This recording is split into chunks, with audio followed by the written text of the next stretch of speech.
We begin with breaking news right now. After years of being outplayed, police have finally caught the crafty teenage fugitive known as the Barefoot Bandit. He led police on a chase in the Bahamas. They followed him in a boat and they made the arrest. Colton Harris Moore has been on the run since escaping from a Washington state halfway house back in 2008. But the case heated up last week when police say the 19-year-old crash landed a stolen plane near the Bahamas. Now the cops have finally caught up with him. NBC News confirms he was arrested in the Bahamas at 3 o'clock this morning Eastern Time.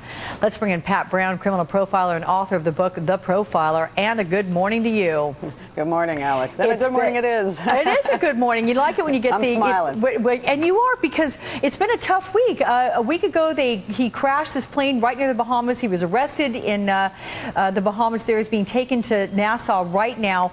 You sort of predicted that the cops would finally catch up with him, and it might be right around now. Why? Well, he made a big mistake. He got really fancy. You know, he envisions himself as this, clever little thief that's, somebody like on television. And that's where his big mistake came in, because before he was running around the United States doing small little bit crimes, and then he could just run away and disappear. And it was very hard to track him. But when you steal a plane and you crash in the Bahamas, haven't got a long way to go from there. I mean, unless you're going to be able to steal another plane or a boat, you're kind of trapped there in the Bahamas. So that was a massively stupid mistake. And goes to show he's not as smart as he thinks he was. Yeah. Well, in fact, according to our colleague Peter Alexander, who's down there in the Bahamas, he says that he was arrested after residents called police because Harris Moore approached them for assistance. There was some sort of a short chase where they were, pursuing him by boat. Police say, though, this time there was no struggle. Does that surprise you, a kid on the run for this long and really kind of playing his own games, that there wasn't a struggle?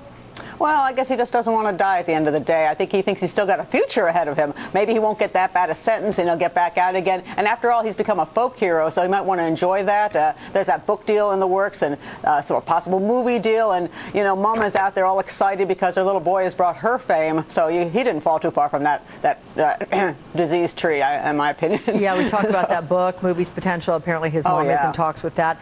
The Bahamian police are calling this arrest very significant. They are extremely pleased and excited by it, they say.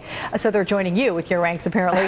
What about the charges, though, Pat? What kind of charges could he face? Well, he's going to face a lot of charges. He's got 2 years worth of stuff all racked up. So I'm pretty sure that since he's ticked off so many police departments, they're going to work really hard to make sure he gets it this time, because he's been a little criminal since he's been 12 years old. And apparently the system hasn't done very well with him. They keep letting him out, like in this halfway house. And he's just gotten bolder and bolder and bolder over the years. And he's even carrying a gun with him, so he could be very, very dangerous. So it's a good thing they got him on some big enough charges now, so that I think they can put him away for a reasonably long period of time. And so all those little followers on Facebook and Twitter, this little fan club, you're backing a criminal, and now you're a criminal. His little run is over. So let's take him down. Did you think he comes back to the U.S.? Will extradition be any sort of an issue?